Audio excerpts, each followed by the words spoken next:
it's Esther, and we're going to start a module about Canada's symbols. Symbols of a country can be anything from objects, colors, flowers, an animal.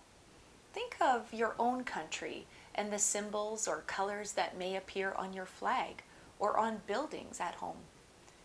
Those represent your identity. We're going to look at some symbols that represent us as Canadians from page 38 and 39 in your Discover Canada guide. Let's start with the Canadian crown. The crown means the same thing as the sovereign, a word we know from other lessons. Remember, we learned that Canada is a constitutional monarchy with a queen or a king as our head of state. So the crown is not a physical crown, but a symbol of the monarchy. The crown is a symbol of our government. This includes our parliament, the legislatures, the courts, police services, and armed forces. Queen Elizabeth II has been the Queen of Canada since 1952. Now let's talk about flags. The Canadian flag that we all know and love was raised for the first time in 1965.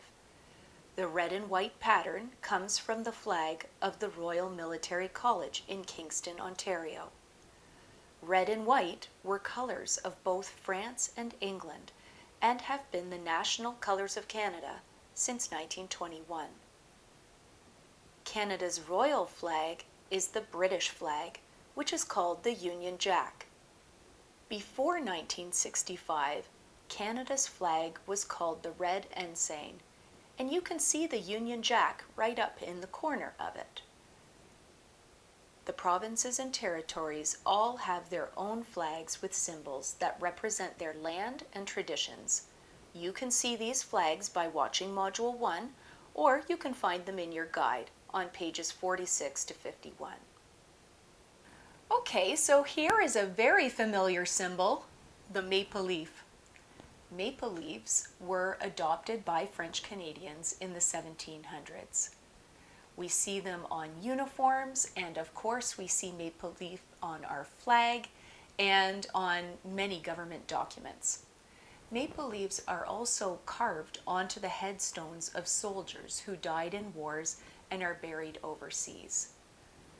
Now, Canadian people love maple leaves so much, we even have these little cookies that are shaped like maple leaves, and they're delicious.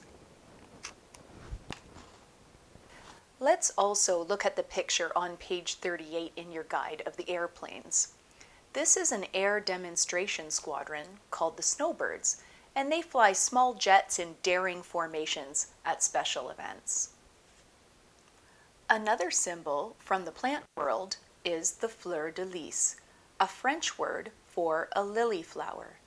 This flower has been a symbol of French royalty for more than 1,000 years, and it was used in the colony of New France here as well. At Confederation, the fleur de lis was added to the red ensign flag, and we also see it on Quebec's provincial flag. Moving on, we are now seeing the coat of arms. This coat of arms has a lot of symbols from Ireland, England, France, and Scotland, as well as maple leaves. There is a motto at the bottom that has the Latin words a mare usque ad mare. In English, this means from sea to sea. You can see the coat of arms on our money, government documents, and on buildings. So now you're going to know what it is when you see it.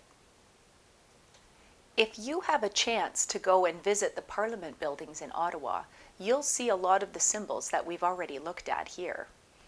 The Parliament buildings themselves are also a symbol of Canada.